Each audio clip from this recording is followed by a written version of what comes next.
بسم اللہ الرحمن الرحیم۔ السلام علیکم ورحمۃ اللہ وبرکاتہ۔ آج کے زمانے کے حساب سے کسی لڑکی کو ہم سفر بنانے سے پہلے درجہ ذیل خوبیوں کو ترجیح دینی چاہیے۔ نمبر 1، کسی لڑکے کے ساتھ کوئی افیئر نہ ہو، اور اگر کسی لڑکے کے ساتھ ملنا ملانا ہو تب تو ہر صورت ایسی لڑکی سے نکاح کرنے سے گریز کرنا چاہیے۔ نمبر 2، فضول غیر ضروری موبائل کا استعمال کرنے والی نہ ہو، فضول ڈراموں، فلموں، گانوں کی شوقین نہ ہو۔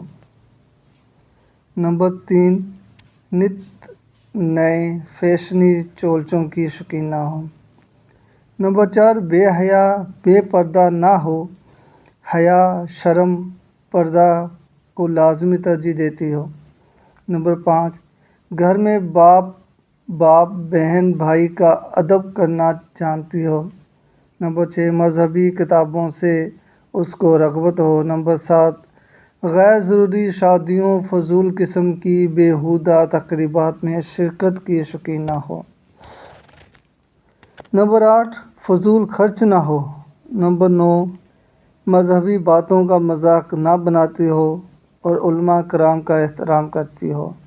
نمبر 10، بلا ضرورت گھر سے باہر نہ جاتی ہو۔ نمبر 11، بہتر ہے کہ کوئی نوکری وغیرہ نہ کرتی ہو۔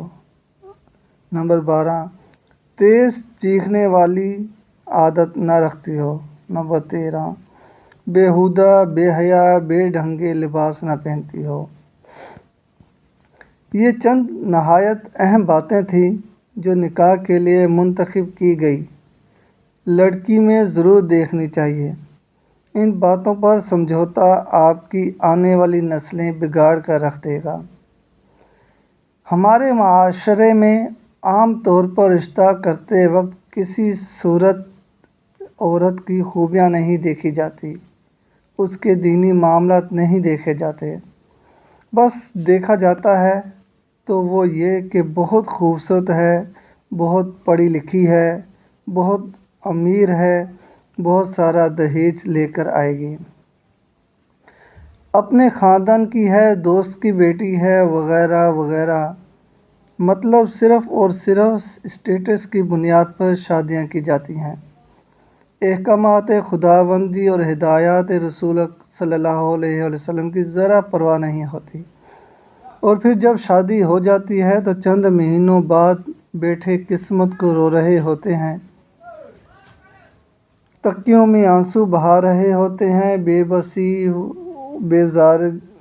بیزارگی سے زندگی گزار رہے ہوتے ہیں، یوں سمجھ لیں کہ بس سمجھوتے کر رہے ہوتے ہیں، اور بس زبان پر یہی جملہ ہوتا ہے کہ بھئی ہو گئی شادی، بس اب جیسے تیسے زندگی گزارنی ہے، زندگی کی گاڑی چلانی ہے۔